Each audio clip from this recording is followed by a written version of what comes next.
Hello guys, welcome to today's class. So ఇవాళ క్లాస్లో మనం చదవబోయే స్టాండర్డ్ వచ్చేసి SS 700 forming and opinion and reporting on financial statements. So ఇప్పటిదాకా మనం చేస్తున్న ఇన్ని స్టాండర్డ్స్ మనం చదివాం కదా. ఇలా చేయాలి, ఈ టెస్ట్ పర్ఫామ్ చేయాలి, ఇది వెరిఫై చేయాలి, వీళ్ళు ఒక యూస్ చేసుకోవచ్చు, రిటర్న్ రిప్రజెంటేషన్ తీసుకోవాలి, అన్ని చేసేది కూడా మనం to form and opinion and express that opinion in the audit report. So audit report ఏదైతే ఉందో ఆ రిపోర్ట్ ఎలా ఉండాలి, దాంట్లో ఏమేమి ఇంక్లూడ్ అవ్వాలి, ఇవన్నీ ఈ స్టాండర్డ్ లో మనం చదువుతాము. So before going to the class, hand written notes ఎవరికైనా పీడిఎఫ్ కావాలంటే టెలిగ్రామ్ ఛానల్లో షేర్ చేస్తున్నాను. లింక్ డిస్క్రిప్షన్ కామెంట్ సెక్షన్ లో కూడా మెన్షన్ చేస్తున్నాను. సో అక్కడ జాయిన్ అయ్యి మీరు పీడిఎఫ్ తీసుకోవచ్చు. సో ఇక్కడ వచ్చేసి మనం సో ఈ ఆడిట్ ఫ్లో ఏదైతే ఉందో, నేను గత 2 స్టాండర్డ్స్ నుంచి కూడా మీకు ఇదే ఫ్లో చెప్తున్నాను. ప్రొసెస్ పర్ఫామ్ చేస్తాం, ఎవిడెన్స్ తీసుకుంటాం, ఆ ఎవిడెన్స్ బట్టి కంక్లూజన్స్ సర్వే అవుతాం, ఆ కంక్లూజన్స్ కరెక్టా కాదా ఒకసారి ఇవాల్యుయేట్ చేసుకొని ఒక ఒపీనియన్ ఫామ్ చేసుకొని దాన్ని ఎక్స్ప్రెస్ చేస్తాం in the audit report. So ఈ పార్ట్, ఈ forming and opinion and expressing the opinion అనేది ఈ ఎస్ఎస్ 700 సిరీస్ లో మనకు కవర్ చేస్తారు మొత్తము. సో బేసిక్, ఒకసారి బేసిక్స్ లోకి వెళ్తే, ఫినాన్షియల్ స్టేట్మెంట్స్ ఏవైతే ఉంటాయో అవి జనరల్ పర్పస్ కోసమైనా అయి ఉండొచ్చు, స్పెషల్ పర్పస్ కోసమైనా అయి ఉండొచ్చు. సో స్పెషల్ పర్పస్ కోసం చేసే వాటిని జనరల్ పర్పస్ ఫ్రేమ్వర్క్ ప్రకారం ప్రిపేర్ చేస్తాము. దానికి వైడ్ రేంజ్ ఆఫ్ యూజర్స్ ఉంటారు. మరి స్పెషల్ పర్పస్ అంటే ఏంటి సార్ అంటే, దాన్ని ఎస్ఏ 800 సిరీస్ లో మనం డిస్కస్ చేస్తాము. ఇప్పుడు ఎస్ఏ 700 దగ్గర ఉన్నాము. సో 800 లోకి వెళ్ళిన తర్వాత దాన్ని డీటెయిల్ గా డిస్కస్ చేస్తాము. కొంతమంది యూజర్స్ కోసం స్పెసిఫిక్ గా వాళ్ళ నీడ్స్ కి తగ్గట్టు మనం ఏదైనా ఫినాన్షియల్ స్టేట్మెంట్స్ ప్రిపేర్ చేస్తే అవి స్పెషల్ పర్పస్ ఫినాన్షియల్ స్టేట్మెంట్స్ అవుతాయి. సో వాటి గురించి మనం ఎస్ఏ 800 లో చూద్దాము. సో ఇప్పుడు వచ్చేసి ఈ forming and opinion and reporting on the financial statements under SA 700 question లో చూస్తే, ఈ స్టాండర్డ్ లో చూస్తే, సో ఒక ఒపీనియన్ ఫామ్ చేసేటప్పుడు ఒక ఆడిటర్ గా మనము కొన్ని స్పెసిఫిక్ ఇవాల్యుయేషన్స్ చేయాలి. సో నార్మల్ గా మనం అన్ని టెస్ట్లు పర్ఫామ్ చేసాము. పర్ఫామ్ చేసిన తర్వాత వచ్చిన ఎవిడెన్స్ గ్యాదర్ చేసుకొని కంక్లూజన్ ఫామ్ చేసి ఒపీనియన్ ఫామ్ చేసుకున్నాము. సో ఈ ప్రాసెస్ లో ఖచ్చితంగా చూడాల్సిన కొన్ని ఇంపార్టెంట్ థింగ్స్ ఉంటాయి. వాటినే స్పెసిఫిక్ కన్సిడరేషన్స్ అంటాము. సో నువ్వు అది మొత్తం మెటీరియల్ మిస్టేట్మెంట్స్ ఉన్నాయా లేదా, ఫ్రీ ఫ్రమ్ మెటీరియల్ మిస్టేట్మెంట్స్ కాదా అనేది మొత్తం వెరిఫై చేసి ఆ ప్రొసీజర్ లోనే వీటికి కొంచెం స్పెషల్ ప్రిఫరెన్స్ ఇవ్వు అని చెప్పి చెప్తున్నారు. మరి అవి ఏంటివి అంటే, ఫస్ట్ వచ్చేసి ఇక్కడ మీరు చూడండి, మనం ఇప్పటిదాకా చదివిన స్టాండర్డ్ లో కూడా అకౌంటింగ్ స్టాండర్డ్స్, అకౌంటింగ్ ఎస్టిమేట్స్, తర్వాత డిస్క్లోజర్స్, ఇవన్నీ చాలా ఇంపార్టెంట్ అండి. ఇక్కడ ఎక్కువ రిస్క్ ఉంటుంది. సో వీటిని పదే పదే చెక్ చేయాలి అని మనం ఇప్పటిదాకా చదువుకున్నాము.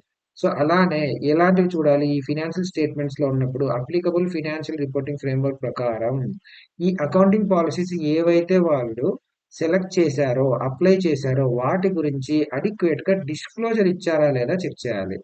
సో సిగ్నిఫికెంట్ అకౌంటింగ్ పాలసీస్ ఏవైతే సెలెక్ట్ చేసుకొని అప్లై చేశారో వాటిని అడిక్వేట్ గా డిస్క్లోజ్ చేశారా లేదా. సెకండ్, అప్లై చేశారు అని చెప్పేసి ఇక్కడ చూస్తున్నాం కదా, ఈ అప్లై చేసిన దాన్ని కన్సిస్టెంట్ గానే అప్లై చేశారా లేదా. ఒకవేళ కన్సిస్టెంట్ గా అప్లై చేయలేదు, ఏమన్నా చేంజెస్ ఉన్నాయంటే మళ్ళీ ఆ చేంజెస్ ని కూడా అడిక్వేట్ గా డిస్క్లోజ్ చేశారా లేదా. సో మనం ఇదే వేరే స్టాండర్డ్స్ లో కూడా చదివామండి. సేమ్ ఉంటది, అదే రిపీట్ అవుతూ ఉంటుంది. బట్ ఏంటంటే మీకు ఆ క్వశ్చన్ కి తగ్గట్టు మీకు ఈ పాయింట్ ఈ క్వశ్చన్ లో ఈ బాక్స్ లో మనం వేయొచ్చు అన్నది మీకు ఐడియా రావాలి ఆ టైంలో. ఓకేనా. సో అకౌంటింగ్ పాలసీస్ కి సంబంధించి ఈ 2 పాయింట్స్ అడిక్వేట్ గా డిస్క్లోజ్ చేశారా లేదా, ఏమేమి అకౌంటింగ్ పాలసీస్ ఫాలో అవుతున్నారు, మరి వాటిని ప్రాపర్ గా అప్లై చేసినట్టు డిస్క్లోజర్ ఉందా లేదా, కన్సిస్టెంట్ గా అప్లై అయ్యిందా లేదా ఒకసారి చెక్ చేయాలి. దాని తర్వాత సెలెక్ట్ చేసుకున్న అకౌంటింగ్ పాలసీ ఆ సిచ్యువేషన్ కి, ఆ కండిషన్ కి అప్రాప్రియేటా కాదా. ఫర్ ఎగ్జాంపుల్ ఇప్పుడు అకౌంటింగ్ పాలసీలో మనం చూసినట్టయితే ఇన్వెంటరీ వాల్యుయేషన్ ఉంది. సో దాన్ని కాస్ట్ లో చూపిస్తున్నామా, నెట్ రియలైజబుల్ వాల్యూ చూపిస్తున్నామా, according to standard which is lower చూపించాలి. సో ఇలాంటివి ఏమన్నా ఉన్నప్పుడు వాళ్ళు ఎలా చూపిస్తున్నారు, రివైజ్డ్ వాల్యూ చూస్తున్నారా, నెట్ రిలయబుల్, దాన్ని ఎప్పటికప్పుడు రీవాల్యుయేషన్ ఏమైనా చేస్తున్నారా, లేదంటే కాస్ట్ ప్రకారమే చూస్తున్నారా, ఏది అప్రాప్రియేట్ గా ఉంది వాళ్ళు ఫాలో అవుతున్న పాలసీ అప్రాప్రియేటా కాదా అనేది ఒకసారి చెక్ చేయాలి. ఇవి అకౌంటింగ్ పాలసీస్ సంబంధించింది చెక్ చేయాల్సింది. తర్వాత అకౌంటింగ్ ఎస్టిమేట్స్ ఏవైతే వేశారో, ఆబ్వియస్లీ ఎస్టిమేట్స్ అనేవి ఉంటాయని ఒక ఫైనాన్షియల్ స్టేట్మెంట్స్ ప్రిపేర్ చేసేటప్పుడు ప్రతి డేటాని మనం ప్రిసైజ్ గా చేయలేము. సో కొన్ని కొన్ని ఎస్టిమేట్స్ చేయాల్సి ఉంటుంది. ఫర్ ఎగ్జాంపుల్ ఏమన్నా ప్రొవిజన్స్ క్రియేట్ చేయడం కానీ అలాంటివన్నీ మనం ఆల్రెడీ చదువుకున్నాము.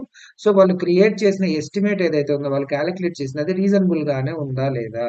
లేదంటే ఒక కంటింజెంట్ లైబిలిటీ ఉంది, దాంట్లో ఆ కేసు ఉంది, ఒక కేసు మనం గెలవబోతున్నామా ఓడబోతున్నామా, సో ఓడిపోతే మనం ఎంత పే చేయాల్సి వస్తుంది, మరి దానికి అప్రాప్రియేట్ ప్రొవిజన్ ఏమైనా క్రియేట్ అయిందా.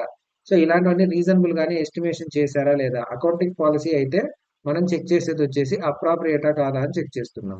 అదే అకౌంటింగ్ ఎస్టిమేట్ అయితే రీజనబుల్ లా కాదా అని చెక్ చేస్తున్నాం. సో ఇవి కూడా కీవర్డ్స్ కిందకే వస్తాయండి. మీరు ఈ కీవర్డ్స్ ఎగ్జామ్ లో రాయాల్సి ఉంటుంది.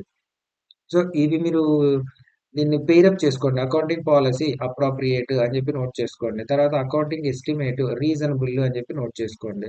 సో ఈ అకౌంటింగ్ పాలసీ అనేది వచ్చినప్పుడల్లా మీరు అప్రాప్రియేట్ అనే వర్డ్ యూస్ చేసుకోవచ్చు. అకౌంటింగ్ ఎస్టిమేట్ అనే వర్డ్ వచ్చినప్పుడల్లా రీజనబుల్ అనేది వర్డ్ యూస్ చేసుకోవచ్చు. ఓకేనా. దాని తర్వాత information present in the financial statement is relevant, reliable and comparable and understandable. So మీరు ఇప్పుడు ఆడిట్ అనేది చేశారు ఆ ఫినాన్షియల్ స్టేట్మెంట్స్ మీద.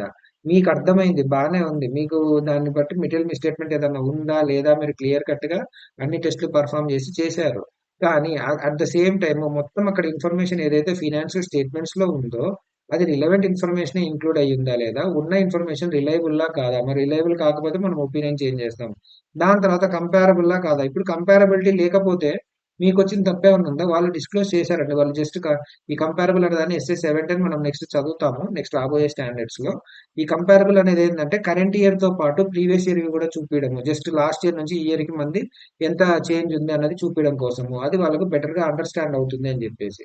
సో వీళ్ళు కంపారబుల్ యూజ్ చేసినా, చేయకున్నా మీకు తప్పేం లేదండి. ఒక ఆడిటర్‌గా మీరు దాన్ని వాళ్ళు వాడండి అని చెప్పాల్సిన అవసరం లేదు. బట్ ఒకవేళ వాళ్ళు ఏదైతే చూపిచ్చారో ఇన్ఫర్మేషన్ ఫినాన్షియల్ స్టేట్మెంట్స్‌లో అవి యూజర్స్‌కి అండర్‌స్టాండబుల్‌గా ఉందా లేదా? అండర్‌స్టాండబుల్ వాడాలంటే కంపేర్ చేయాలి. తర్వాత రిలయబుల్లా కాదా? రిలవెంటా కాదా? సో ఇలా ఇన్ఫర్మేషన్‌కి సంబంధించి ఈ 4 అట్రిబ్యూట్స్, ఈ క్యారెక్టరిస్టిక్స్ అనేటివి ఉన్నాయా లేదా అనేది ఒకసారి మీరు ఇవాల్యుయేట్ చేయండి. దాని తర్వాత అడిక్వేట్ డిస్క్లోజర్స్ ఏవైతే ఉన్నాయా? డిస్క్లోజర్స్ ఎందుకు చూపిచ్చాలి అంటే వాటి యొక్క ఎఫెక్ట్స్, ఈ ట్రాన్సాక్షన్స్ గాని, ఈవెంట్స్ గాని ఏవైతే జరిగాయో వాటి యొక్క ఎఫెక్ట్‌ని యూజర్స్‌కి క్లియర్ కట్‌గా డిస్క్లోజ్ చేసేటట్టు. మీరు గంపలో మొత్తం ఇంతుంది కదా! మీరు ఇలాగ మొత్తం ఒకదాన్ని ఇన్ని ట్రాన్సాక్షన్స్, ఇన్ని ఈవెంట్స్ వేసినప్పుడు వాళ్ళకి స్పెసిఫిక్ అటెన్షన్ అనేది గ్రాబ్ అవ్వదు. ఏవన్నా మెటీరియల్ ఐటెమ్స్ ఉన్నప్పుడు, మెటీరియల్ ట్రాన్సాక్షన్స్ గాని, మెటీరియల్ ఈవెంట్స్ గాని లైక్ ఇప్పుడు మీదొక బ్రాంచ్ ఒకటుంది. ఆ బ్రాంచ్ మొత్తాన్ని క్లోజ్ చేసేసారు. లేదంటే ఒక ప్రొడక్ట్ సెగ్మెంట్ ఉంది. దాన్ని మొత్తాన్ని వైండ్ అప్ చేశారు. అలాంటివేమన్నా ఉన్నప్పుడు ఇలా సెపరేట్‌గా డిస్క్లోజ్ చేస్తే ఇప్పుడు చెప్పండి, ఇందాకున్న సిట్యుయేషన్‌కి, ఈ సిట్యుయేషన్‌కి ఇది ఇంకా ఎక్కువ హైలైట్ అవుతుంది కదా! యూజర్స్ అటెన్షన్‌ని గ్రాబ్ చేస్తుంది కదా! గ్రాబ్ చేసినప్పుడు వాడు ఓకే. ఇదేదో ఒక మెటీరియల్ థింగ్ ఒకటి జరిగిందని చెప్పి వాడు దాన్ని బట్టి డెసిషన్ తీసుకుంటారు కదా! సో, అలాగా అడిక్వేట్‌గా డిస్క్లోజర్ ఉందా లేదా? ఇక్కడ అడిక్వేట్ డిస్క్లోజర్ అనే వర్డ్‌నే మనం ఇక్కడ కూడా చూసామండి. అకౌంటింగ్ పాలిసీస్‌ని అడిక్వేట్‌గా డిస్క్లోజ్ చేశారా లేదా? మెటీరియల్ ట్రాన్సాక్షన్స్ ఆర్ ఈవెంట్స్‌ని అడిక్వేట్‌గా డిస్క్లోజర్ చేశారా లేదా? సో, అడిక్వేట్ డిస్క్లోజర్ అనేది కూడా ఒక కీవర్డ్ వస్తుంది ఇక్కడ మీకు. తర్వాత ఏదైతే టర్మినాలజీ వాడారో ఫినాన్షియల్ స్టేట్మెంట్స్‌కి మామూలుగా ఏముంటాయండి ఇక్కడ మనకు ఫినాన్షియల్ స్టేట్మెంట్స్‌లో టర్మినాలజీ అంటే సో, ఇప్పుడు పీ&ఎల్ అకౌంట్ అని చెప్పేసి ఉంటుంది. లేదంటే బ్యాలెన్స్ షీట్ అని ఉంటుంది. లేదంటే క్యాష్ ఫ్లో స్టేట్మెంట్ అని ఉంటుంది. ఇలా ఏవైతే టైటిల్స్ ఉన్నాయో అవి కరెక్ట్‌గా వాడారా లేదా? ఇప్పుడు పీ&ఎల్ స్టేట్మెంట్‌కి ఇంకా మల్టిపుల్ వేరే నేమ్స్ ఏమన్నా ఉండొచ్చండి. సో, వాళ్ళు పీ&ఎల్ స్టేట్మెంట్ అని వాడకుండా వేరే ఏదైనా నేమ్ వాడితే అది యూజర్స్‌కి ఇదే పీ&ఎల్ అని అర్థం అవ్వకపోవడానికి కూడా ఛాన్స్ ఉంటుంది. సో, అందువల్లొచ్చేసి కరెక్ట్ టైటిలే టర్మినాలజీ వాడుండాలి. ఒకవేళ వాళ్ళు వేరే ఏదో నేమ్‌తో వాడితే అది యూజర్స్‌కి మేబీ వాళ్ళని కన్‌ఫ్యూజ్ చేసే అవకాశం ఉంటుంది కాబట్టి, ఒక ఆడిటర్‌గా మీరు లోపలున్న మ్యాటరే కాదు దాని పైనున్న హెడ్డింగ్ కూడా మీరు చూడండి.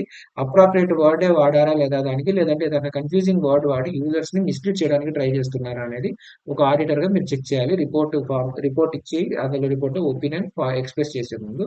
సో, ఈ థింగ్స్ మనం చూడాలి. అకౌంటింగ్ పాలిసీస్ 2 ఉన్నాయి. అకౌంటింగ్ ఎస్టిమేట్ ఒకటుంది. అకౌంటింగ్ డిస్క్లోజర్ ఒకటుంది. ఇన్ఫర్మేషన్ గురించి 4 పాయింట్లు రాసాం ఇక్కడ. తర్వాత టర్మినాలజీ అప్రాప్రియేటా కాదా అనేది చూడాలి. సో, ఇదే అప్రాప్రియేట్ అనే వర్డ్ ఇంకా ఎక్కడొచ్చింది మీకు? సో, ఇక్కడొచ్చిందండి. ఇక్కడ అకౌంటింగ్ పాలిసీ దగ్గర. అకౌంటింగ్ పాలిసీ కూడా అప్రాప్రియేటా కాదా అనేది మనం వెరిఫై చేయాలి. కన్సిస్టెంట్‌గా అప్లై చేశారా? అప్రాప్రియేటా కాదా అనేది. ఓకేనా? సో, ఇలాంటి ఫ్యాక్టర్స్ ఫార్మ్ చేసుకున్న తర్వాత, దాని తర్వాత ఇవన్నీ చెక్ చేసిన తర్వాత now you form an opinion. అసలు ఇది మనం ఒపీనియన్ ఫార్మ్ చేసుకునేది దేని మీదండి? 2 థింగ్స్ మీద ఉంటాయి ఒపీనియన్ ఫార్మ్ చేసుకోవడం అనేది. ఫస్ట్ ఈ ఫినాన్షియల్ స్టేట్మెంట్స్ ఏవైతే ప్రిపేర్ అయ్యున్నాయో అవన్నీ prepared as per the applicable financial reporting framework. అన్ని మెటీరియల్ యాస్పెక్ట్స్‌లో వీళ్ళు according to the applicable financial reporting framework ప్రకారమే ఫినాన్షియల్ స్టేట్మెంట్‌ని ప్రిపేర్ చేశారా లేదా అనేది మనం చూడాలి. సెకండ్ థింగ్ ఏమొస్తుందంటే whether they are free from material misstatements. So, as a హోల్‌గా మీరు చూసినప్పుడు ఫినాన్షియల్ స్టేట్మెంట్స్ యాస్ ఎ హోల్‌గా చూసినప్పుడు అవి వెదర్ ఎర్రర్ కావచ్చు, లేదంటే ఫ్రాడ్ కావచ్చు. కారణం ఏదైనా సరే మెటీరియల్ మిస్‌స్టేట్మెంట్స్ ఏవైతే ఉన్నాయో అలాంటివేమీ లేకుండా ఉన్నాయా లేదా అనేది మీరు చూడాలి. సో, ఇది first point. Financial reporting framework ప్రకారం ప్రిపేర్ చేశారా? లేదంటే లోపల ఎటువంటి మెటీరియల్ మిస్‌స్టేట్మెంట్స్ ఉన్నాయా లేదా అనేది మీరు చెక్ చేయాలి. సో, ఈ చెక్ చేసే క్రమంలో మీరు ఏం చేస్తారంటే you have to obtain reasonable assurance that they are prepared as per the financial reporting framework and they are free from the material misstatements. So, reasonable assurance అంటే హై లెవెల్ ఆఫ్ అష్యూరెన్స్ అండి. Reasonable అంటే ఒక మోస్తరు అన్నట్టు కాదు. మనకు audit టెర్మినాలజీలో reasonable assurance అంటున్నాడు అంటే అదే హైయెస్ట్ అండి. అంతకు మించిన హైయెస్ట్ ఏ ఉండదు. దాని తర్వాత కంటే అష్యూరెన్స్ ఇవ్వడానికి మనకు పాసిబిలిటీ ఉండదు. ఎందుకంటే ఆడిట్ లో ఇన్హరెంట్ లిమిటేషన్స్ అనేవి ఉంటాయి. ఇప్పుడు ఈ టూ థింగ్స్, ఫస్ట్ థింగ్ వచ్చేసి as per financial reporting framework ఉందా లేదా, నెక్స్ట్ ఫ్రీ ఫ్రమ్ మెటీరియల్ మిస్టేట్మెంట్స్ ఉన్నాయా లేదా చెక్ చేస్తాము. సో ఇది రెండు కూడా మీకు టిక్ మార్క్ పడ్డాయి, ఎస్ ఇది యాజ్ పర్ ఉంది, లేదా ఎలాంటి మిస్టేట్మెంట్స్ లేవు అని తెలిస్తే మీరు అప్పుడు ఇచ్చేది ఏముంటుందండి, ఒకటి అన్మాడిఫైడ్ ఒపీనియన్ అన్ని ప్రిపేర్ అయ్యి ఏం మిస్టేట్మెంట్స్ లేకపోతే. మాడిఫైడ్ ఒపీనియన్ ఎప్పుడు ఇస్తాము అంటే, ఒకటి మెటీరియల్ మిస్టేట్మెంట్ ప్రకారం వాళ్ళు మెటీరియల్ మిస్టేట్మెంట్ అనేవి ఏవి లేకుండా ఫినాన్షియల్ స్టేట్మెంట్స్ ఉండకపోతే, అంటే ఒకవేళ మెటీరియల్ మిస్టేట్మెంట్స్ ఏమన్నా ఫినాన్షియల్ స్టేట్మెంట్స్ లో ఉంటే అప్పుడు మీరు క్వాలిఫైడ్ ఆర్ అడ్వర్స్ ఒపీనియన్ ఇస్తారు. సో మీకు క్లియర్ కట్ గా ఇక్కడ టూ అండి. ఒకటి, ఈ మెటీరియల్ మిస్టేట్మెంట్స్ అంటే ఉన్నాయా అనేది ఒకటి, ఎస్ ఉన్నాయి అంటే మీరు క్వాలిఫైడ్ ఆర్ అడ్వర్స్ ఇస్తారు. లేదు లేవు అంటే మీరు ఏం చేస్తారు, ఏం లేవు కాబట్టి అన్మాడిఫైడ్ ఒపీనియన్ ఇస్తారు. ఒకవేళ అది అవును కాదు అని డిసైడ్ చేయలేని పరిస్థితిలో మీరు ఉంటే, that means you are unable to obtain the sufficient and appropriate audit evidence ఉన్నప్పుడు డిస్క్లైమర్, నేను ఎటువంటి మాట దీని మీద ఒక ఒపీనియన్ నేను ఎక్స్ప్రెస్ చేయలేను అని చెప్పేసి చేతులు ఎత్తేయడము. సో అలా డిస్క్లైమర్ ఇచ్చి వెళ్ళిపోతాం. ఎప్పుడు ఏది ఇస్తాం అనేది మీకు ఎంసీక్యూస్ లో అవసరం రావచ్చండి. So enable to obtain sufficient and appropriate audit evidence ఉన్నప్పుడు మాడిఫైడ్ ఒపీనియన్ ఇస్తాం. అందులో ఉన్న 3 టైప్స్ లో డిస్క్లైమర్ అనేది ఇస్తాము. క్వాలిఫైడ్ ఆర్ అడ్వర్స్ అనేది ఖచ్చితంగా తప్పు ఉంది అని మీకు అనిపించినప్పుడు మాత్రమే క్వాలిఫైడ్ ఆర్ అడ్వర్స్ అనేది ఇస్తాము. సో దీన్ని బట్టి మనం ఈ టూ థింగ్స్ బేస్ చేసుకొని మనం ఒపీనియన్ ఫామ్ చేసుకుంటాం, అన్మాడిఫైడా మాడిఫైడా అని. సో ఒపీనియన్ ఫామ్ చేసుకున్న తర్వాత నెక్స్ట్ మీరు రిపోర్ట్ ప్రిపేర్ చేస్తారు. ఈ రిపోర్ట్ అనేది మీకు బేసిక్ గా ఎంసీక్యూస్ లో ఎక్కువగా అడగడానికి ఛాన్స్ ఉంది. Which of the following are included, లేకపోతే దేని తర్వాత ఏది వస్తుంది అనేది మీరు డీటెయిల్ గా చెప్పాల్సి ఎంసీక్యూస్ లో అటెంప్ట్ చేయాల్సి ఉండొచ్చు మేబీ. సో టైటిల్ వచ్చేసి ఫస్ట్ క్లియర్ కట్ గా మీ ఆడిట్ రిపోర్ట్ యొక్క టైటిల్ క్లియర్ కట్ గా it is an independent auditor report అని చెప్పేసి క్లియర్ కట్ గా మెన్షన్ చేయండి. ఆడిట్ రిపోర్ట్ అని వాడద్దు, జస్ట్ ఆ ఇండిపెండెంట్ ఆడిట్ రిపోర్ట్ అని క్లియర్ గా ఇండికేట్ చేయండి. సో దట్ అది మీకు బై డిఫాల్ట్ ఓకే, ఇక్కడ ఇండిపెండెంట్ ఆడిటర్ నార్మల్ కాదు, సో దాన్ని మనం ట్రస్ట్ చేయొచ్చు అనే ఒక నమ్మకాన్ని కలిగిస్తుంది యూజర్స్ లో. దాని తర్వాత సినిమా హెడ్డింగ్ రాసిన తర్వాత ఎవరిని అడ్రస్ చేస్తున్నారు మీరు, సినిమా నేమ్ వచ్చేసిందండి, నేమ్ వచ్చేసి ఇండిపెండెంట్ ఆడిటర్ రిపోర్ట్ అని చెప్పేసి మనకు సినిమా నేమ్ వచ్చేసింది ఇక్కడ. నెక్స్ట్, ఇప్పుడు అది సర్టిఫికేట్ ఎవరికి ఇస్తున్నాం మనము, ఇప్పుడు యూ బై ఏనా అని చెప్పి మనకు మూవీస్ లో ఉంటాయి కదా, అలానే ఇక్కడ మీరు ఎవరి కోసం ఈ రిపోర్ట్ అనేది రెడీ చేశారు, ఎవరికి సూటబుల్ అనేది ఇక్కడ చూస్తే జనరల్ పర్పస్ అయితే మీరు షేర్ హోల్డర్స్ కి ఇచ్చేస్తారండి. ఎందుకంటే వైడ్ రేంజ్ ఆఫ్ యూజర్స్ ఉంటారు. జనరల్ పర్పస్ ఫైనాన్షియల్ స్టేట్మెంట్స్ అనేటివి షేర్ హోల్డర్స్ కోసం ప్రిపేర్ చేస్తాము. అలాగే స్పెషల్ పర్పస్ ఏమన్నా ఉంటాయి, స్పెషల్ గా వాళ్ళ కోసం తయారు చేసినవి కాబట్టి వీటిని బోర్డ్ ఆఫ్ డైరెక్టర్స్ కి అడ్రస్ చేస్తాము. ఇవి రెండు కూడా మీకు ఇంపార్టెంట్, ఎంసీక్యూస్ లో అడగచ్చు దేనికి ఎవరు అడ్రస్ అనేది. సో ఇది నోట్ చేసుకొని పెట్టుకోండి. సో జనరల్ పర్పస్ అయితే షేర్ హోల్డర్స్ కి ఇస్తాము, స్పెషల్ పర్పస్ అయితే బోర్డ్ ఆఫ్ డైరెక్టర్స్ ఇస్తాము. మరి బోర్డ్ ఆఫ్ డైరెక్టర్స్ ఇస్తే వాళ్ళు వెళ్ళి దాన్ని బ్యాంక్ లో అవసరమైతే బ్యాంక్ కి, లేదంటే ఎవరైనా గవర్నమెంట్ అవసరమైతే గవర్నమెంట్, ఎవరైనా క్రెడిటర్ ఉంటే క్రెడిటర్ వాళ్ళకి ఇచ్చేసి ఇదిగో మీకు కావాల్సినట్టుగా ప్రిపేర్ చేశాను, ఆ ప్రిపేర్ చేసిన దాని మీద ఇదిగో ఆడిట్ రిపోర్ట్ అని చెప్పేసి క్లియర్ కట్ గా వాళ్ళ కోసం మెన్షన్ చేస్తారు. ఇక్కడ ఏంటంటే ఒకవేళ స్పెషల్ పర్పస్ ఏదన్నా ఉన్నప్పుడు అది వేరే వాళ్ళు వాడకూడదు, ఇది మీకు సూట్ అవ్వదండి, ఇది స్పెషల్ పర్పస్, ఇది పలానా క్రెడిటర్ కోసం సపరేట్ గా మేము ప్రిపేర్ చేయించాము, ఇది అందరికీ కాదు అని క్లియర్ గా ఉండడం కోసం మీరు కూడా మీ రిపోర్ట్ లో ఎవరి కోసం మీరు ఆడిట్ చేశారు అనేది కూడా క్లియర్ గా మెన్షన్ చేయండి. అందుకనే ఇక్కడ స్పెషల్ పర్పస్ అనే దగ్గర కూడా ఈ ఆడిట్ రిపోర్ట్ లో అడ్రసీ అనేది ఎవరు అనేది క్లియర్ కట్ గా మెన్షన్ చేస్తాము. సో థర్డ్ పేరు రాసాము, దాని తర్వాత వచ్చేసింది సినిమా పేరు. అయిన తర్వాత డైరెక్ట్ గా ఆడిటర్ ఒపీనియన్ కి వెళ్ళిపోతాం మనం డైరెక్ట్ గా. సో నెక్స్ట్ పారాగ్రాఫ్ వచ్చేసి ఆడిట్ రిపోర్ట్ లో ఫస్ట్ సెక్షన్ వచ్చేసి మీరు మీ ఒపీనియన్ ఇచ్చేయండి. అక్కడ ఆడిట్ రిపోర్ట్ లో మేజర్ గా ఏదైతే ఉంటుందో ముందు మీరు మీ ఒపీనియన్ ఇచ్చిన తర్వాత దాని గురించి డీటెయిల్స్ లోకి వెళ్దాము. సో ఇక్కడ ఫస్ట్ సెక్షన్ వచ్చేసి the first section of audit report with heading of opinion. So ఇది ఫస్ట్ ఎన్నో సెక్షన్ అని చెప్పి మీకు ఎగ్జామ్ లో ఏం అడగరండి, అంత క్వశ్చన్స్ ఇంకా అడగట్లేదు, ఫోన్ అడిగితే చెప్పలేను. But you please remember first section వచ్చేసి ఆడిటర్ ఒపీనియన్ ఉంటుంది. First section of the audit report is auditor opinion. So heading వచ్చేసి ఒపీనియన్, దీన్నే ఒపీనియన్ పేరా అని అంటామండి మనం చదువుకునేటప్పుడు. ఒపీనియన్ పేరా అని చదువుతుంటాం కదా, సో ఇది ఒపీనియన్ పేరా. సో ఈ ఒపీనియన్ పేరాలో నువ్వు ఫస్ట్ ఇక్కడ yes I'm giving unmodified opinion that the financial statements are free from any material misstatements and they are prepared according to the applicable financial reporting framework అని రాసేసాము. అయితే అట్లన్న అవుతుంది, లేదంటే I hereby give my adverse opinion on the financial statements of so and so company because they are not free from the material misstatements అని చెప్పి clear cut గా రాశారు. లేదు ఇంకోటి అయితే డిస్క్లైమర్, దాని గురించి కూడా రాసి ఒక పేరా ఫస్ట్ రాసిన తర్వాత దాని గురించి మీరు ఏ ఎంటిటీ గురించి మాట్లాడుతున్నారో కూడా మెన్షన్ చేయాలి ఈ పేరాగ్రాఫ్ లో. So we have audited the financial statements of ABC limited అని చెప్పేసి ఆ ఎంటిటీ నేమ్ మెన్షన్ చేయండి. దాని తర్వాత what we have done, we have audited, audited అనే వర్డ్ కూడా మీరు ఖచ్చితంగా వాడండి. దాని తర్వాత audited the financial statements such as balance sheet, PNL account, లేదంటే cash flow statements, return on equity, changes to equity, అవన్నీ ఆ స్టేట్మెంట్ అవన్నీ మేము ఫినాన్షియల్ స్టేట్మెంట్స్ ఉన్న ప్రతి దాన్ని మేము ఆడిట్ చేసామని క్లియర్ గా మెన్షన్ చేయండి. దాని తర్వాత ప్రతి దాని టైటిల్ మెన్షన్ చేయండి. ఫినాన్షియల్ స్టేట్మెంట్స్ అని అనకుండా ఆ ఫినాన్షియల్ స్టేట్మెంట్స్ లో ఏమేమి ఇంక్లూడ్ అయి ఉన్నాయి అన్నది డీటెయిల్డ్ గా క్లియర్ కట్ గా మెన్షన్ చేయండి ప్రతి టైటిల్ ని. ఎందుకంటే మీరు అన్నిటినీ ఆడిట్ చేశారా లేదా ఓన్లీ పిఎన్ఎల్ ని ఆడిట్ చేశారా, ఇలాంటి ఒక్కొక్కసారి ఉంటుందండి. మేబీ ఓన్లీ పిఎన్ఎల్ ని ఆడిట్ చేయడం కోసం మిమ్మల్ని ఒక్కొక్కసారి హైర్ చేసుకోవచ్చు. అది కూడా మీరు ఎస్ఏ 800 సిరీస్ లో మనం డీటెయిల్ గా చదువుకుంటాం. సో అలాగే ఇక్కడ కూడా ఏమేమి ఉన్నాయి ఆ ఫినాన్షియల్ స్టేట్మెంట్స్ అనే దాన్ని కూడా ప్రతి దాని టైటిల్ ని క్లియర్ కట్ గా ఐడెంటిఫై చేయండి. దాని తర్వాత నోట్స్ టు అకౌంట్స్ ఏవైతే ఉంటాయో వాటిని కూడా రెఫర్ చేయండి. అందులో సిగ్నిఫికెంట్ అకౌంటింగ్ పాలసీస్ ఉన్నాయి. సో వాటి సమ్మరీని మెన్షన్ చేసి ఆ నోట్స్ కూడా ఉన్నాయి. సో ఇంపార్టెంట్ థింగ్స్ అన్ని నోట్స్ లో డిస్క్లోజ్ చేశారని క్లియర్ కట్ గా మెన్షన్ చేసి, దాని తర్వాత ఈ ఫినాన్షియల్ స్టేట్మెంట్స్ ఏ పీరియడ్, ఈ ఫినాన్షియల్ ఇయర్ 24-25 లేదంటే 23-24 లేదంటే అందుట్లో కూడా మేబీ ఒక ఓన్లీ Q2 Q3 సో అలా ఏ పీరియడ్ కవర్ చేస్తున్నారు, ఏ డేట్ ఉన్నాయి అనేది క్లియర్ కట్ గా మీ ఒపీనియన్ పేరాలోనే మెన్షన్ చేయండి. దాని అర్థం మీ ఒపీనియన్ తో పాటు ఎంత వీలైతే అంత మాక్సిమం ఇన్ఫర్మేషన్ ఇవ్వండి అని చెప్పి మీరు చెప్తున్నారు. ఏ ఎంటిటీ ఆడిట్ చేశాము, మేము ఆడిట్ చేశాము, మేము ఆడిట్ చేసిన ఫినాన్షియల్ స్టేట్మెంట్స్ లో ఈ ఐటమ్స్ ఉన్నాయి, తర్వాత నోట్స్ కూడా రెఫర్ చేయండి, తర్వాత ఏ పీరియడ్ కవర్ చేస్తుంది అనేది మొత్తం మనం మెన్షన్ చేయాలి ఫినాన్షియల్ స్టేట్మెంట్స్ లో, సారీ ఒపీనియన్ పేరాలో. ఓకేనా. సో నెక్స్ట్ వచ్చేసి ఒపీనియన్ ఇచ్చిన తర్వాత, ఒపీనియన్ ఇచ్చేసాం, I have done the audit of the financial statements of ABC limited and we are of the opinion that it is not free from the material misstatements అని చెప్పేసి clear cut గా ఇచ్చిన తర్వాత, opinion ఇచ్చావు మరి ఎందుకు ఇచ్చావు, అన్మాడిఫైడ్ ఇచ్చుంటే పర్వాలేదు, ఒకవేళ మాడిఫైడ్ ఇచ్చుంటే బేసిస్ ఫర్ ఒపీనియన్ అనేది కూడా మీరు క్లియర్ కట్ గా మెన్షన్ చేయాల్సి ఉంటుంది. ఏ కారణాల వల్ల మీరు అడ్వర్స్ ఒపీనియన్ ఇచ్చారు, ఏ కారణాల వల్ల మీరు డిస్క్లైమర్ ఇచ్చారు అనేది ఇమ్మీడియట్ గా ఫాలో అవుతుంది. సో ఖచ్చితంగా బేసిస్ ఫర్ ఒపీనియన్ పేరా అనేది ఒపీనియన్ పేరా కంటే ఇమ్మీడియట్ గా ఫాలో అవుతుంది. సో ఇక్కడ ఉంది చూడండి, it should directly follow the opinion section. దాని తర్వాత ఇదేం మెన్షన్ చేయాలి అంటే, ఫస్ట్ థింగ్ ఇక్కడ మేము ఆడిట్ చేసాము అని చెప్పి ఇక్కడ మనం ఒక పాయింట్ రాసాము ఒపీనియన్ పేరాలో, వీ హ్యావ్ ఆడిటెడ్ దా అని చెప్పి రాయాలి అని అంటున్నాం కదా.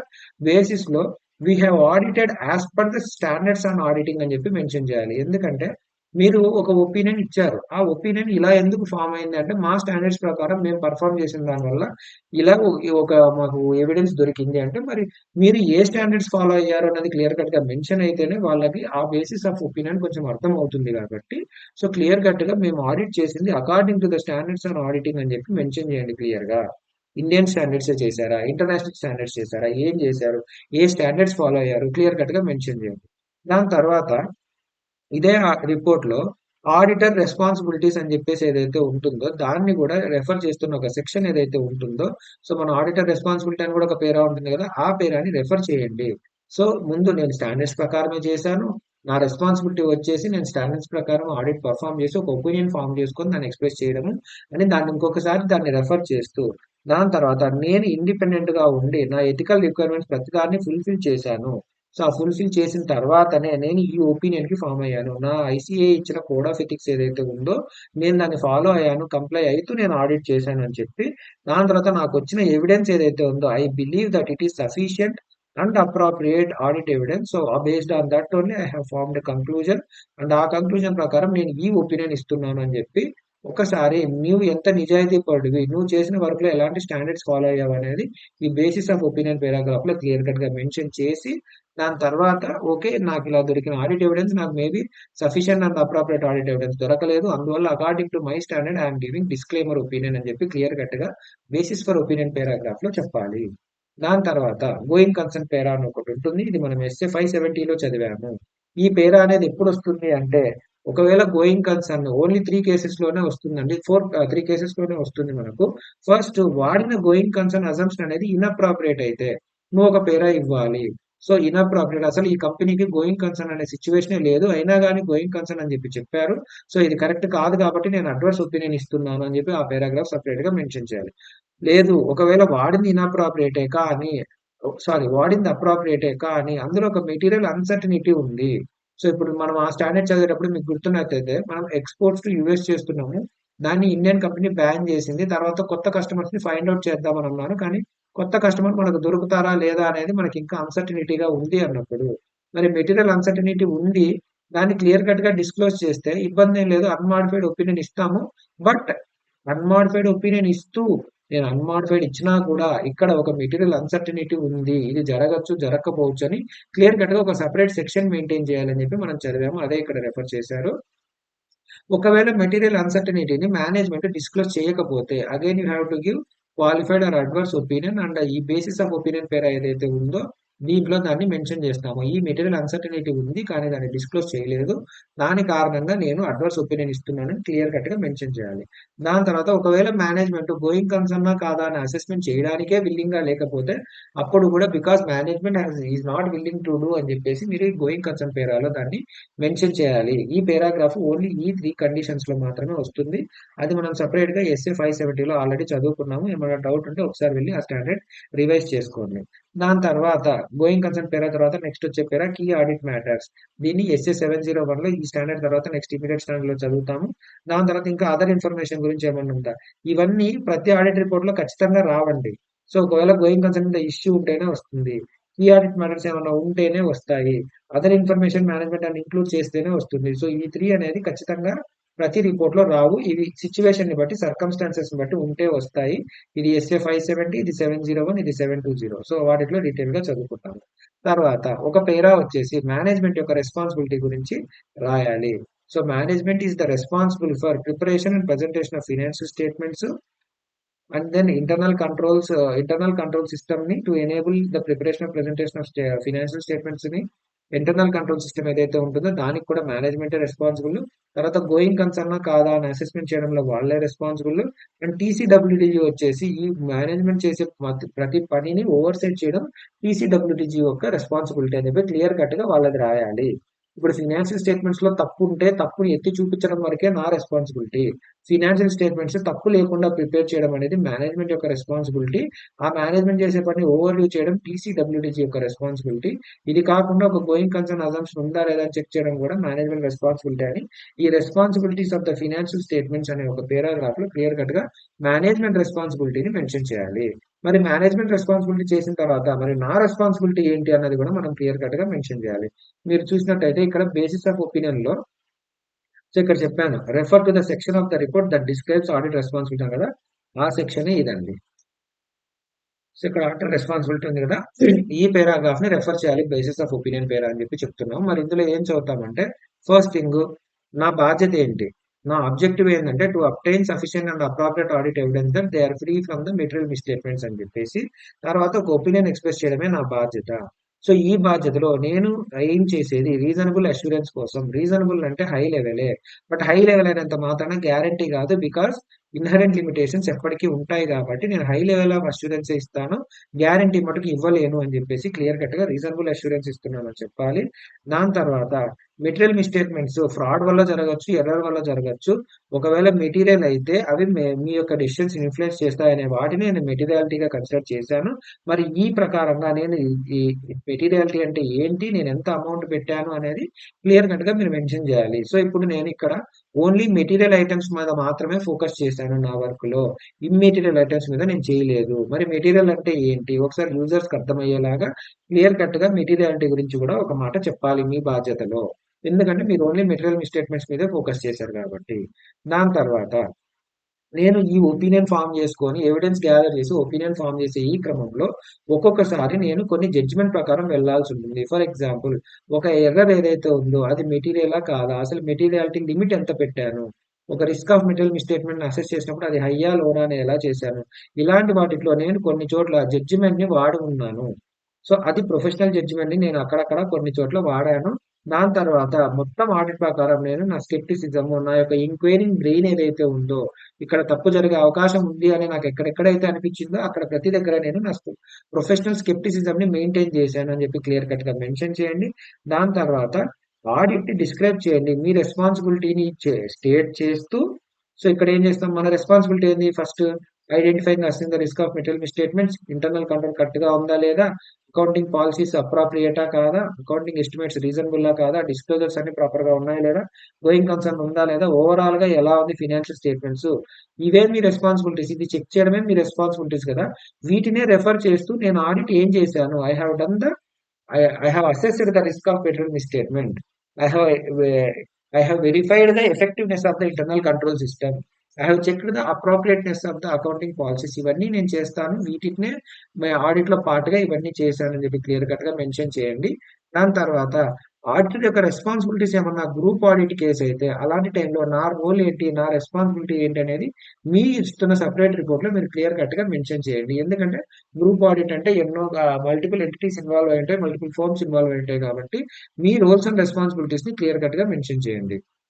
దాంతో పాటు ఇంకా ఏం చేయాలంటే నా బాధ్యత ప్రకారం నేను నాకేమన్నా నా ఇప్పుడు నేను ఏం ఆడిట్ చేయాలి? నా స్కోప్ ఏంటి? ఈ ఆడిట్‌లో నాకు ఏమేమి ఆడిట్ చేయమని ఇచ్చారు? ఎప్పుడు ఆడిట్ చేయమని ఇచ్చారు? ఆడిట్ చేసేటప్పుడు నాకు సిగ్నిఫికెంట్ ఫైండింగ్స్ గాని, significant deficiencies in internal control గాని ఏమన్నా ఉంటే వాటిని నేను టీసీడబ్ల్యూటీజీ తోటి కమ్యూనికేట్ చేశాను. అని చెప్పేసి క్లియర్ కట్‌గా మీ దాంట్లో మెన్షన్ చేయండి. తర్వాత టీసీడబ్ల్యూజీకి నేను ఒక స్టేట్మెంట్ ఇచ్చాను.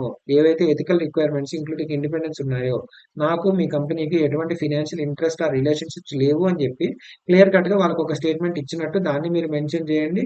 దాని తర్వాత ఈ కే టీసీడబ్ల్యూటీజీ తోటి మనం కమ్యూనికేట్ చేసిన మ్యాటర్స్ ఏవైతే ఉన్నాయో, ఇక్కడ ఏమేం మ్యాటర్స్ కమ్యూనికేట్ చేసాము?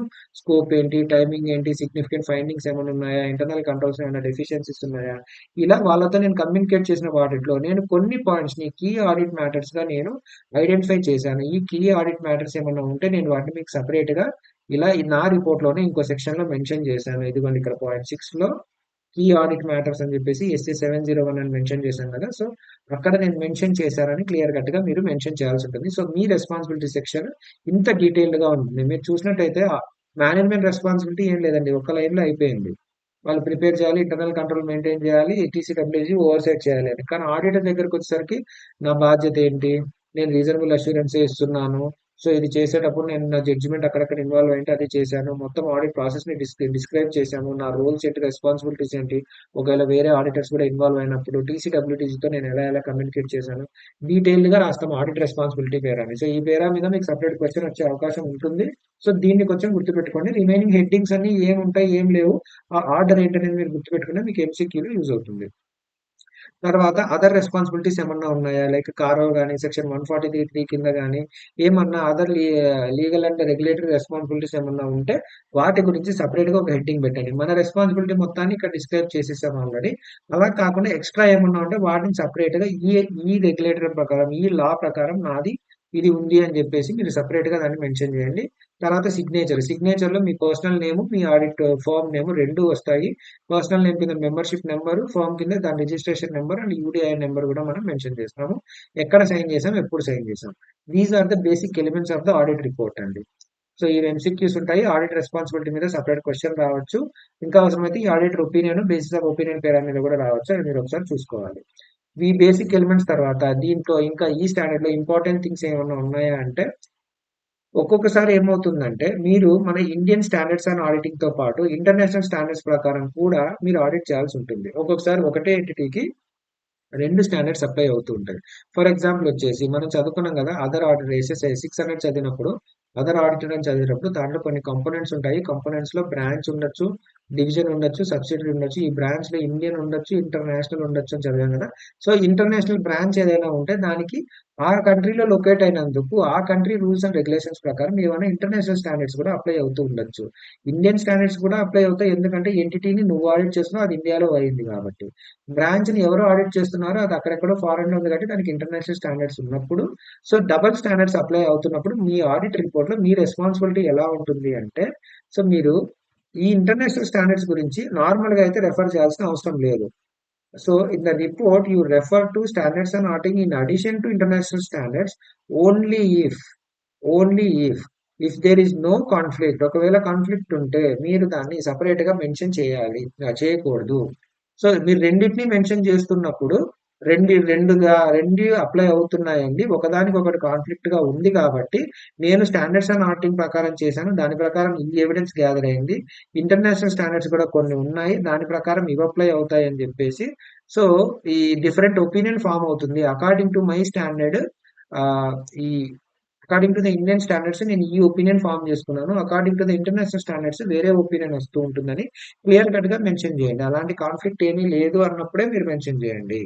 సో, కాన్‌ఫ్లిక్ట్ ఉంది అన్నప్పుడు మీరసలు సెపరేట్‌గా చేయడానికి వీల్లేదు.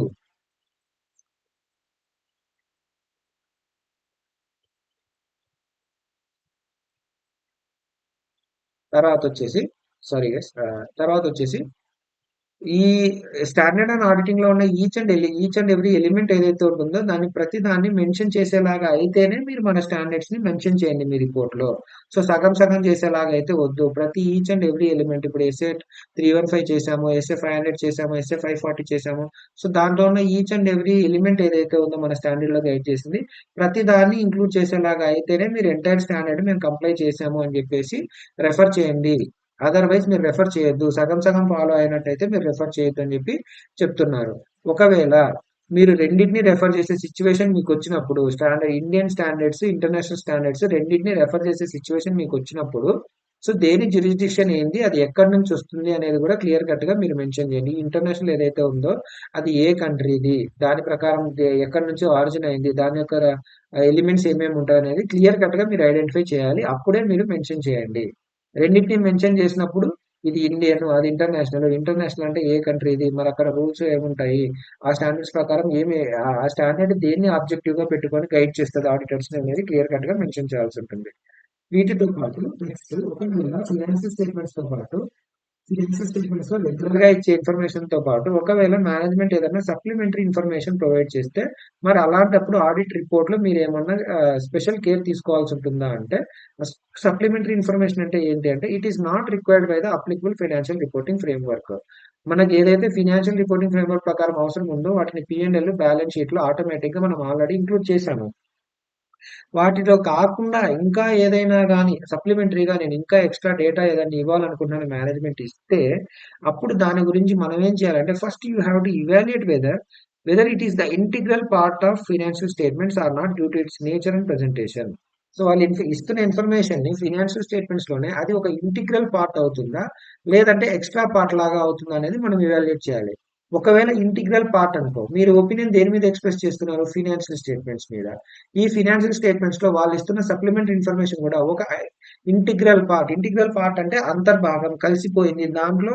ఫైనాన్షియల్ స్టేట్మెంట్స్ లో ఒకటి లాగా కలిసిపోయింది, సపరేట్ గా ఐడెంటిఫై చేయడానికి లేదు అని ఒక మీనింగ్ వస్తుంది ఇంటిగ్రల్ పార్ట్ అని అంటే. సో ఒకవేళ ఇంటిగ్రల్ పార్ట్ అయితే అప్పుడు ఆడిట్ ఒపీనియన్ లో మీరు ఫైనాన్షియల్ స్టేట్మెంట్స్ మొత్తాన్ని కవర్ చేస్తున్నారు కాబట్టి ఆబ్వియస్లీ ఈ సప్లిమెంటరీ ఇన్ఫర్మేషన్ ని కూడా మీరు కవర్ చేసేసినట్టే. సో ఆ ప్రకారంగా నేను సప్లిమెంటరీ ఇన్ఫర్మేషన్ మీద నేను ఏ ఒపీనియన్ ఇవ్వలేదండి, నేను ఓన్లీ ఫినాన్షియల్ స్టేట్మెంట్స్ వరకు ఇచ్చాను అంటే, మరి మీరే కదా ఫినాన్షియల్ స్టేట్మెంట్స్ లోనే ఇది కూడా ఒక ఇంటిగ్రల్ పార్ట్ అన్నారు అనే మాట వస్తుంది కాబట్టి, సో ఆ ఇన్ఫర్మేషన్ మీద కూడా మీరు ఒపీనియన్ ఇష్యూ చేస్తారు కాబట్టి క్లియర్ కట్ గా దాని మీద కూడా ఎటువంటి మెటీరియల్ మిస్టేట్మెంట్స్ లేదు, ప్రాపర్ గానే ప్రిపేర్ అయ్యిందా లేదా అనేది మీరు ఒకసారి చెక్ చేయాలి. ఒకవేళ ఇంటిగ్రల్ పార్ట్ కాకపోతే అప్పుడు ఏం చేయాలంటే ఇది ఇంటిగ్రల్ పార్ట్ కాదు, దాంట్లోనే ఒక అంతర్భాగం కాదు అంటున్నాం కాబట్టి క్లియర్ కట్ గా డిఫరెన్షియేట్ చేశారా లేదా, ఇది ఫినాన్షియల్ స్టేట్మెంట్స్, ఇది సప్లిమెంటరీ ఇన్ఫర్మేషన్ అని క్లియర్ కట్ గా డిఫరెన్షియేట్ అయ్యిందా లేదా అన్నది మీరు చూడాలి. So if it is not an integral part, evaluate whether the presented in a way that sufficiently and clearly differentiates from the financial statements. So differentiate అవుతుందా లేదా చూడాలి. ఒకవేళ డిఫరెన్షియేట్ అవ్వట్లేదు అంటే, సార్ ఇది సప్లిమెంటరీ ఇన్ఫర్మేషన్ అండి, మీరు దీన్ని ఫినాన్షియల్ స్టేట్మెంట్స్ లో పార్ట్ గా మీరు చూపించేస్తున్నారు, అలా ఎలా చూపిస్తారు, ఇది యూజర్స్ ని కన్ఫ్యూజ్ చేస్తుంది, వీళ్ళు ఇది కూడా ఈ ఫైనాన్షియల్ స్టేట్మెంట్స్ లో పార్టే అనుకుంటారు, నేను దాని మీద కూడా ఒపీనియన్ ఇచ్చాను అనుకుని మిస్లీడ్ అవుతారు. సో మీరు దయచేసి దీన్ని సపరేట్ గా చూపించండి, మీ ప్రజెంటేషన్ ని చేంజ్ చేయండి అని చెప్పి మేనేజ్మెంట్ ని అడుగుతాము. ఒకవేళ మేనేజ్మెంట్ రిఫ్యూజ్ చేస్తే అలా చూపడం కుదరదు సార్, ఏదో ఒకటి అయిపోయింది ఇంకా దాని ప్రకారం వెళ్ళిపోదాం అని అంటే అలా కాదు సార్, ఈ చూపించండి అన్నా గాని మీరు వినకుండా వాళ్ళు వాళ్ళు వినట్లేదు అన్నప్పుడు మీరు క్లియర్ కట్ గా ఈ సప్లిమెంటరీ ఇన్ఫర్మేషన్ ఏదైతే ఉందో దాన్ని మీ ఆడిట్ రిపోర్ట్ లో సెపరేట్ గా మెన్షన్ చేయండి. సో ఇలా పలానా ఒక సప్లిమెంటరీ ఇన్ఫర్మేషన్ ఏదైతే ఇచ్చారో దాన్ని సెపరేట్ గా ఐడెంటిఫై చేసి మీ రిపోర్ట్ లో ఎక్స్ప్లెయిన్ చేయండి. నేను ఆ ఇన్ఫర్మేషన్ ని సెపరేట్ గా ఆడిట్ చేయలేదు, అది నా లెక్క ప్రకారం ఇంటిగ్రల్ పార్ట్ కాదు, నేను సెపరేట్ గా చూపించమని మేనేజ్మెంట్ ని రిక్వెస్ట్ చేశాను, బట్ మేనేజ్మెంట్ అవసరం లేదు సార్, అంత పని లేదు, పట్టించుకోరు ఎవరు అన్నట్టుగా వాళ్ళు సెపరేట్ గా చేయలేదు. బట్ ఒకవేళ ఎవరైనా అలా పట్టించుకునే వాళ్ళు ఉంటే నేను దాని మీద ఎటువంటి ఒపీనియన్ నేను ఎక్స్ప్రెస్ చేయట్లేదు అని, నేను ఆడిట్ చేయలేదు, అది వాళ్ళ ఇష్టం కొద్దీ వాళ్ళు సెపరేట్ గా ఇచ్చారు అని చెప్పి క్లియర్ కట్ గా ఎక్స్ప్లెయిన్ చేయండి అని చెప్తున్నారు. సో అసలు సప్లిమెంట్ ఇన్ఫర్మేషన్ కి ఏదైనా ఒక ఎగ్జాంపుల్ చెప్పండి సార్ అంటే, ఒక యావరేజ్ రెవెన్యూ స్టేట్మెంట్ అండి. ఇప్పుడు ఫర్ ఎగ్జాంపుల్ మీరు ఫినాన్షియల్ ఇయర్ 24-25 కి ఆడిట్ చేస్తున్నారు. సో ఈ ఆడిట్ చేస్తున్న దాంట్లో ఆ ఇయర్ కి సంబంధించిన అన్ని ట్రాన్సాక్షన్స్ తో పాటు దీని మీద మీరు ఒక ఒపీనియన్ ఎక్స్ప్రెస్ చేశారు మీ ఆడిట్ రిపోర్ట్ లో. కానీ మేనేజ్మెంట్ వచ్చేసి గత 5 ఇయర్స్ గా మన యావరేజ్ రెవెన్యూ ఎలా ఉందని ఒక స్టేట్మెంట్ ప్రిపేర్ చేసి వాళ్ళు ఇచ్చారండి. ఫైనాన్షియల్ స్టేట్మెంట్స్ కి యాడ్ చేసి ఇచ్చారు. గత 5 ఏళ్లుగా మన పర్ఫార్మెన్స్ ఇలా ఉంది చూడండి అని చెప్పేసి. సో ఇలా ఇచ్చినప్పుడు మీరు ఆడిట్ చేసిన పార్ట్ ఇది ఒకటే. మరి ఈ 4 ఏళ్లలో ఈ రెవెన్యూ వాళ్ళు మెన్షన్ చేసింది కరెక్టేనా కాదా అనేది మీరు ఆడిట్ చేయలేదు. సో అలాంటప్పుడు దీన్ని క్లియర్ కట్ గా చూడాలి. ఇది ఇంటిగ్రల్ పార్టా కాదా, కాకపోతే నేను దీన్ని ఆడిట్ చేయలేదని, నేను ఆడిట్ చేసింది ఈ పార్ట్ వరకు మాత్రమే అని క్లియర్ కట్ గా ఎక్స్ప్లెయిన్ చేయండి అని చెప్పి ఈ స్టాండర్డ్ మనకి చెప్తూ ఉంది. సో ఒకసారి స్టాండర్డ్ బుక్ లో మనం మొత్తం ఫాలో అవుతున్న బుక్ లో చూద్దాము మొత్తం కవర్ అయిందా లేదా అని చెప్పేసి. సో ఆర్డర్ గా మన రెస్పాన్సిబిలిటీ వచ్చి farming and opinion and right giving a return report. General purpose అయితే వైడ్ రేంజ్ ఆఫ్ యూజర్స్ ఉంటారు, స్పెషల్ అయితే స్పెసిఫిక్ యూజర్స్ ఉంటారు. నేను ఎస్ఏ 800 లో చదువుతాము. జనరల్ పర్పస్ ఫ్రేమ్వర్క్ అయితే general purpose financial statements general framework తోటి, స్పెషల్ పర్పస్ అయితే స్పెషల్ ఫ్రేమ్వర్క్ తోటి వెళ్తాయి. ఇక్కడ ఈ రాంగ్ ఇచ్చారండి, ఇది స్పెషల్ పర్పస్ ఫ్రేమ్వర్క్ ఉంటుంది. ఓకేనా. సో తర్వాత ఒపీనియన్ ఫామ్ చేసుకునేటప్పుడు ఏమేమి స్పెషల్ కన్సిడరేషన్స్ చూసుకోవాలంటే నేను చెప్పాను మీకు, అకౌంటింగ్ పాలసీస్ అని చెప్పి నేను రాశాను. ఒకటి, అడిక్వేట్ గా డిస్క్లోజ్ చేశారా లేదా. సెకండ్ థింగ్ వచ్చేసి వాటిని కన్సిస్టెంట్ గా ఫాలో అయ్యారా లేదా. ఇదిగో చూడండి, అడిక్వేట్లీ డిస్క్లోజ్ చేశారా లేదా, కన్సిస్టెంట్ గా ఫాలో అయ్యారా లేదా చూస్తాము. దాని తర్వాత అకౌంటింగ్ ఎస్టిమేట్స్ ఏవైతే ఉన్నాయో అవి రీజనబుల్ లా కాదా చూస్తాము. దాని తర్వాత ఇన్ఫర్మేషన్ ఏదైతే ఉందో అది relevant, reliable, comparable, understandable format లోనే ఉందా లేదా చూస్తాము. దాని తర్వాత డిస్క్లోజర్స్ ఏవైతే ఉన్నాయో చూస్తాము. టర్మినాలజీ ఏదైతే ఉందో అది ఈచ్ టైటిల్ అప్రాప్రియేట్ ఉందా లేదా, లేదంటే వాడు వేరే నేమ్ పెట్టి యూజర్స్ ని మిస్లీడ్ చేయడానికి చూస్తున్నారో చూస్తాము. ఒకవేళ అంతా నార్మల్ గానే ఉంది, ఫైనాన్షియల్ రిపోర్టింగ్ ఫ్రేమ్వర్క్ ప్రకారమే ప్రిపేర్ అయి ఉంటే అన్మాడిఫైడ్ ఒపీనియన్ ఉంటుంది. మెటీరియల్ మిస్టేట్మెంట్ ఏదన్నా ఉంటే క్వాలిఫైడ్ ఆర్ అడ్వర్స్ ఉంటుంది. ఒకవేళ అనేబుల్ టు అప్టైన్ ఉంటే డిస్క్లైమర్ ఉంటుంది. ఇక్కడ మీకు డివైడ్ చేసి చెప్పలేదండి, బట్ ఈ కేసులో అయితే క్వాలిఫైడ్ ఆర్ అడ్వర్స్ వస్తుంది, ఈ కేసులో డిస్క్లైమర్ వస్తుంది. ఓకేనా. సో నేను మీకు అది కూడా ఎక్స్ప్లెయిన్ చేశాను క్లియర్ గా. నెక్స్ట్ వచ్చేసి బేసిక్ ఎలిమెంట్స్, టైటిల్ ఉండాలి. టైటిల్లో ఇండిపెండెంట్ ఆడిట్ రిపోర్ట్ అని చెప్పి ఉండాలి. అడ్రస్ జనరల్ అయితే షేర్ హోల్డర్స్ ఉంటారు, స్పెషల్ పర్పస్ అయితే బోర్డ్ ఆఫ్ డైరెక్టర్స్ ఉంటారు అని చెప్పేసి మనం చెప్పాము. ఆడిటర్ ఒపీనియన్ లో వచ్చేసి ఏ ఎంటిటీ ఆడిట్ చేసాము, నేను చేసిన పనిని ఆడిట్ అని అంటారు. ఈ ఫైనాన్షియల్ స్టేట్మెంట్స్ లో ఉన్న ప్రతిదాని టైటిల్ మెన్షన్ చేయి, వాటి నోట్స్ మెన్షన్ చేయి. తర్వాత ఏ డేట్ పీరియడ్ కవర్ చేస్తున్నాయో కూడా క్లియర్ కట్ గా మెన్షన్ చేయి. తర్వాత మీరు బేసిస్ ఆఫ్ ఒపీనియన్ లో మీరు ఎక్స్ప్రెస్ చేసిన ఒపీనియన్ ఏ బేసిస్ మీద తీసుకున్నారో అనే ప్రకారం నేను ఏదైతే ఆడిట్ చేశానో అన్నానో దాన్ని అకార్డింగ్ టు ద స్టాండర్డ్స్ చేశానండి, నా రెస్పాన్సిబిలిటీస్ ఇవి అని చెప్పి ఒక పేరాన్ని స్పెసిఫిక్ గా రెఫర్ చేయండి. దాని తర్వాత నేను ఇండిపెండెంట్ గా ఉన్నాను అని చెప్పి ఒక స్టేట్మెంట్ ఏదైతే ఉంటుందో అలాంటి ఒక స్టేట్మెంట్ కూడా ఇంక్లూడ్ చేయండి. దాని తర్వాత నేను అప్లై చేసిన ఎవిడెన్స్ సఫిషియెంట్ అండ్ అప్రాప్రియేటా కాదా అనేది కూడా క్లియర్ కట్ గా మీరు బేస్ ఆఫ్ ఒపీనియన్ లో నేను సఫిషియెంట్ అండ్ అప్రాప్రియేట్ అని ఫీల్ అయ్యాను కాబట్టి ఇక్కడ మెటీరియల్ మిస్టేట్మెంట్ ఉంది అని నేను నా నమ్మకం ప్రకారం నేను నమ్ముతున్నాను కాబట్టి నేను ఈ ఒపీనియన్ ఇచ్చాను అని చెప్పి క్లియర్ కట్ గా చెప్పండి. తర్వాత going concern para, key audit matters, other information, ఈ మూడు సిచ్యువేషన్ తగ్గట్టు అవసరమైతే ఉంటాయి. సో మేనేజ్మెంట్ రెస్పాన్సిబిలిటీ, ఆర్డర్ రెస్పాన్సిబిలిటీ. ఇక్కడ ఆర్డర్ రెస్పాన్సిబిలిటీ చాలా చిన్నగా ఇచ్చారండి. ఫస్ట్ వచ్చేసి నార్మల్ గా కండక్టెడ్ యాజ్ పర్ ఎస్ఏ అని చెప్పేసి ఉంటారు, బట్ నేను మీకు చాలా డీటెయిల్డ్ గా ఇన్స్టిట్యూట్ మెటీరియల్ చూసి శుభం కేశవాని బుక్ నుంచి కూడా కంపైల్ చేసి ఇచ్చాను. తర్వాత వేరే ఏదన్నా కారో కానీ సెక్షన్ 143(3) కానీ అలాంటివి ఏమైనా అదర్ రిపోర్టింగ్ రెస్పాన్సిబిలిటీస్ ఉంటే వాటి గురించి కూడా చెప్పాలి. తర్వాత సిగ్నేచర్, ప్లేస్, డేట్ మెన్షన్ చేయాలి. దాంతో పాటు వేరే స్టాండర్డ్స్ కూడా, ఇంటర్నేషనల్ స్టాండర్డ్స్ కూడా ఏమన్నా అప్లై అవుతూ ఉంటే ఎలాంటి టైంలో మెన్షన్ చేయాలి అంటే, ఎటువంటి కాన్ఫ్లిక్ట్ లేదు అన్నప్పుడే మీరు మెన్షన్ చేయండి. రెండింటికి రెండు ఒకదానికొకటి కాన్ఫ్లిక్టింగ్ గా ఉన్నాయి అన్నప్పుడు మీరు రెండింటిని మెన్షన్ చేయొద్దు. మీ ఆడిట్ ప్రకారం మీరు వెళ్ళి చూడండి. తర్వాత అన్ని ఎలిమెంట్స్ ఇంక్లూడ్ చేసేలా అయితేనే మీరు మెన్షన్ చేయండి రెండింటిని అని చెప్పేసి క్లియర్ కట్ గా చెప్తుంది. ఇంటిగ్రల్ పార్ట్ అయితే మీ ఒపీనియన్ లో అది కూడా కవర్ అయి ఉంటుందండి, ఏదైతే సప్లిమెంటరీ ఇన్ఫర్మేషన్ ఇచ్చారో. ఒకవేళ ఇంటిగ్రల్ పార్ట్ కాకపోతే సఫిషియెంట్లీ అండ్ క్లియర్లీ డిఫరెన్షియేట్ అయ్యిందా లేదా చూడండి. డిఫరెన్షియేట్ కాకపోతే మేనేజ్మెంట్ ని అడగండి ప్రజెంటేషన్ చేంజ్ చేయమని చెప్పేసి. మేనేజ్మెంట్ ఒప్పుకోకపోతే మీరు క్లియర్ కట్ గా అన్ఆడిటెడ్ సప్లిమెంటరీ ఇన్ఫర్మేషన్ ఐడెంటిఫై చేసి దాన్ని ఎక్స్ప్లెయిన్ చేయండి. నేను దీన్ని ఎటువంటి ఆడిట్ చేయలేదు, దీని మీద నేను ఎటువంటి ఒపీనియన్ ఎక్స్ప్రెస్ చేయలేదు అని క్లియర్ కట్ గా మెన్షన్ చేయండి. సో ఈ స్టాండర్డ్ లో అంతవరకు అండి. ఇంకా ఏమైనా రిక్వైర్మెంట్స్ ఉంటే కామెంట్ సెక్షన్ నేను ఇచ్చిన ఫోన్ నెంబర్ కి వాట్సాప్ చేయొచ్చు. And please do share, like and subscribe the video. Me friends కూడా షేర్ చేయండి. ఓకేనా. థ్యాంక్ యూ అండి. Thank you for listening.